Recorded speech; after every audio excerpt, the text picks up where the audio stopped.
Hello and welcome to the lower limb osteoarthritis program session 2, delivered to you from the Joint Health Department at Southport and Ormskirk Hospital. What we're going to cover today, we'll have a look at what is pain, some of the scientific evidence behind that, and try and make some of that anatomy and physiology relatable to you guys at home. Look at how that pain may or may not relate to osteoarthritis or osteoarthritic changes.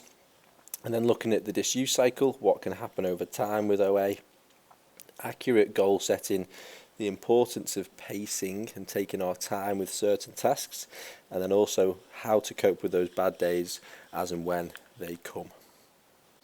So, what is pain? In this definition from the International Association for the Study of Pain, it's an unpleasant sensory and emotional experience which is associated with actual or potential tissue damage or described in terms of such damage. Now that can look like quite a confusing definition, but the important parts really are that pain can be sensory and emotional, and it can be associated with actual or potential tissue damage. And what we're trying to make light to there is that pain isn't as simple as the level or the severity of the injury relates directly to the level or the severity of your painful stimulus or how you feel. Pain's a lot more complex than that, and pain doesn't happen in quite such a simple context. So we're going to try and help you with that as we go through. But that definition really is just a good way to put it into context. So here you can see two X-rays that are relatively well exposed. They're an anterior to posterior view, so looking from the front towards the back. And my first question to you is, which X-ray looks worse? I'm hoping you said the X-ray on the right, and that is of course correct. So as we touched on in session 1, you can see that the X-ray on the right doesn't have the same joint space. So the left-hand side X-ray, you can see that black dark grey space in the middle of the knee joint line, and that shows a nice articulatory space for the knee joint to move through, and it's nice and healthy, well supported by new healthy tissues, strong muscles, tendons, etc. So on the right-hand side, doesn't look great. You can see that the impact on the lateral aspect of the knee looks almost like it's bone on bone on the right hand side there, and you can see that the bone doesn't quite look as healthy. You can see some osteophyte changes, those peaks right in the middle of the knee X-ray. But that knee may also be nice and strong, supported well with muscles and tendons and with tissue. And remember that all this tissue is dynamic and adaptable, and it can all get stronger and change with the correct input. And it's surprising for some of our patients to hear that the X-ray on the right hand side, although it looks bad, it doesn't necessarily mean it's painful. And I've seen lots, and we in department see lots of X-rays that look very similar to that. Yes, the knee might not be able to bend all the way behind and be able to touch you back, but we don't always need our knee to do that. And if it's not painful to complete normal activities of daily living, then the X-ray isn't as valuable as we may have previously thought. So although that X-ray on the right hand side looks a lot worse, it doesn't necessarily relate to the painful symptoms that the patient is experiencing. So as you can see, pain is very real, but it does not directly relate to the amount of OA change seen on the X-ray. And the other important part is that everybody experiences and reacts to pain differently. And that's why we've been so interested in pain over the past 5, 10 to 15 years. And research has really come forwards because we're starting to realise about all these other aspects that significantly affect an individual's experience or reaction to pain. But pain OA is very variable. Most people have mild to moderate pain, and most people have flare-ups which normally come with a higher relatable pain. But it's important to know that that's different for everybody, and that although your knee might look a lot healthier, or you might feel like you're a lot healthier than another individual, your painful symptoms and the level of your OA is completely differing. So there's no point comparing yourself. So in front of you, you can see a few quotations, and really these are things that we hear very regularly from our patients when they're trying to make some context or to understand their problem a little bit better. What's causing my pain? Why do I feel it more sometimes than others? Why is it in the mornings I feel really stiff, and why does it seem better on some days? What can I do for that pain? Is there any way I can relieve it? Is there any way to get some respite? Is there anybody that falls into that bracket when I'm playing with my grandkids or when I'm doing something where I'm stimulated. Sometimes I forget about my pain, and then afterwards I feel like I'm paying for it.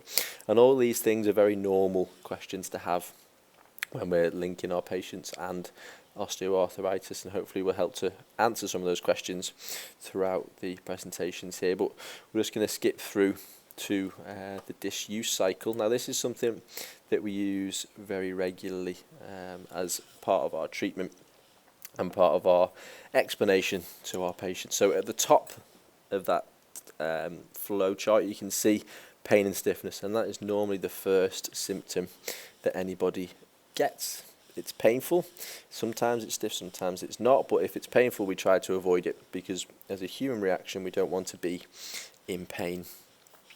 Our normal reaction when we have a painful area of our body is to stop moving it or to protect it, and again that's completely moving. If you follow that flow chart round, stopping moving is our protective mechanism to make sure that pain doesn't get worse.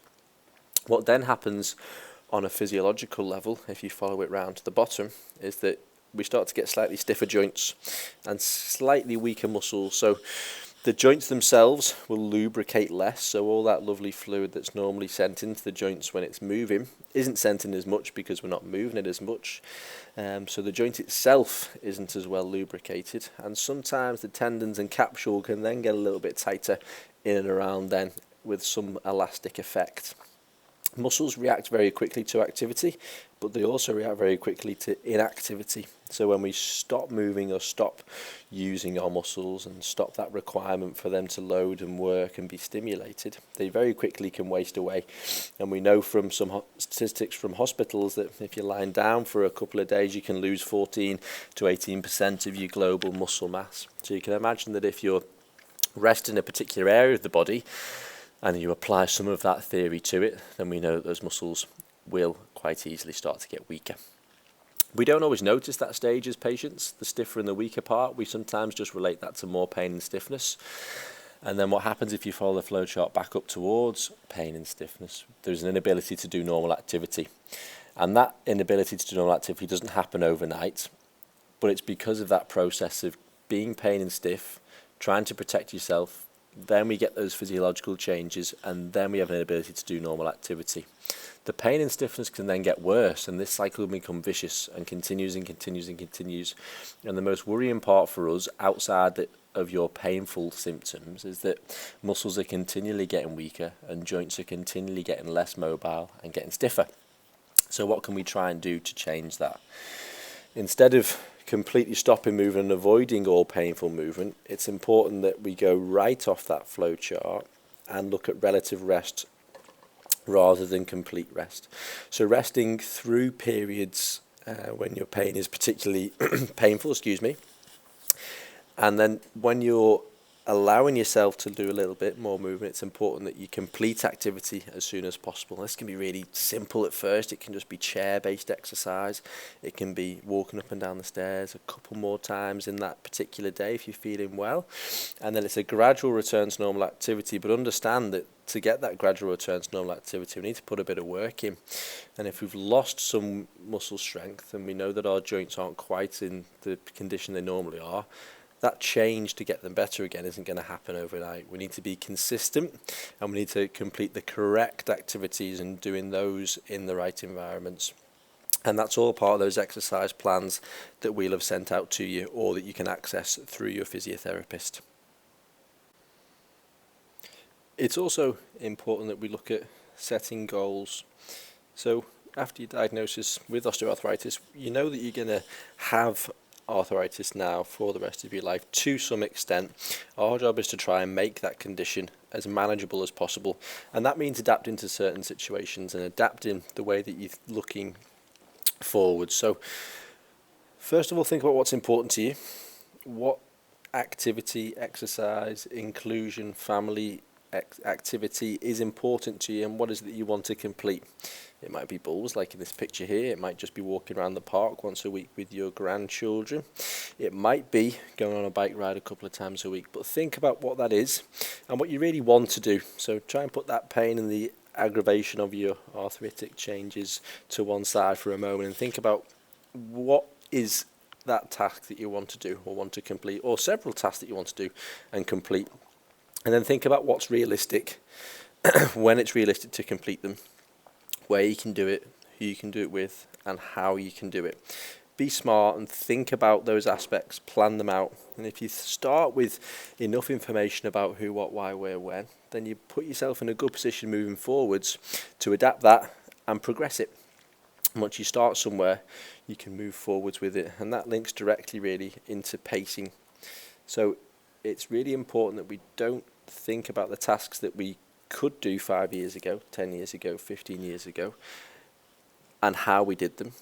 It's important that we adapt how we do them. So an example could be, I used to be able to hoover the upstairs and the downstairs all in one go, and now every time I do it, my knee or my hip kicks off and I'm in lots of pain. Well, the answer is relatively simple.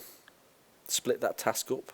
Can I do just the upstairs, rest for the morning, and then do the downstairs later on that afternoon? Can I adapt my day around that? I might not even need to do them both in a day. It depends on how clean you are, I suppose. But the important part is that you look at those tasks that cause you pain. Can I break that task down and make it more manageable? Can I compartmentalise it and look at how to complete the task using smaller bouts of energy or putting less strain through your body? The real aspect of that is that you still get the total amount of exercise or activity in across that period of time. You're just doing it in smaller chunks, so it's just as good for you to complete, and the joints are going to enjoy it and adapt and get stronger just as much, but you're not going to get those significant flare-ups perhaps like you did before. And lastly, we're looking at coping with bad days, and those bad days, those painful days, those days where you want to chop your knee off, seem to be the main cause for frustration and concern with the majority of patients that I see and our colleagues see in department here. But we need to try and cope with those as best we can, understand that they're not going to continue for weeks and weeks and weeks and weeks, and that if we can start to get control of those bad days or start to be in control of them, then over time you're giving yourself more opportunity or more leeway to complete activity and get on top of your pain. So remember what helps you in your pain, and remember that that's individual. Some people like to pop their feet up, try and relax. Some people like to try and distract themselves by doing other tasks. Maybe you're sitting down in the garage using your upper limb, completing a task, or you're gardening and sitting down. Some people use those techniques. Remember about the relative rest that we spoke about. So it's okay to rest that painful area, but we've got to keep it moving gently, even when it's in discomfort and pain, and that can just be active range of motion exercises, flexing, extending the knee or the hip or the ankle. Ice and heat. Now, we always get lots of questions around what's best, and the truth is that the evidence is mixed for both. I tend to advise my patients to use what they find helps. So if you particularly feel like a heat patch helps, or you particularly feel like an ice patch helps, then use it, because whatever it is, true or placebo effect, if it's helping you, then we're in business. Gentle movement linking in with relative rest, as we've just said, and then as soon as you start to see a tail off in that painful symptom, don't accept that you can't do what you were doing a few days ago. Gradually return to those normal activities and exercises, and look down your exercise sheet or your exercise program that you've been sent from the department, and try and think about what exercises you might be able to integrate slowly and surely. And sometimes you'll find 1, 2, maybe 3 exercises that are good to use in that first stage, and then you can start to move on and make them a little bit more difficult for you. Now, if you do have any questions, as always, direct those towards your physiotherapist or to the department here at Ormskirk Hospital, and we'll see you for the next session.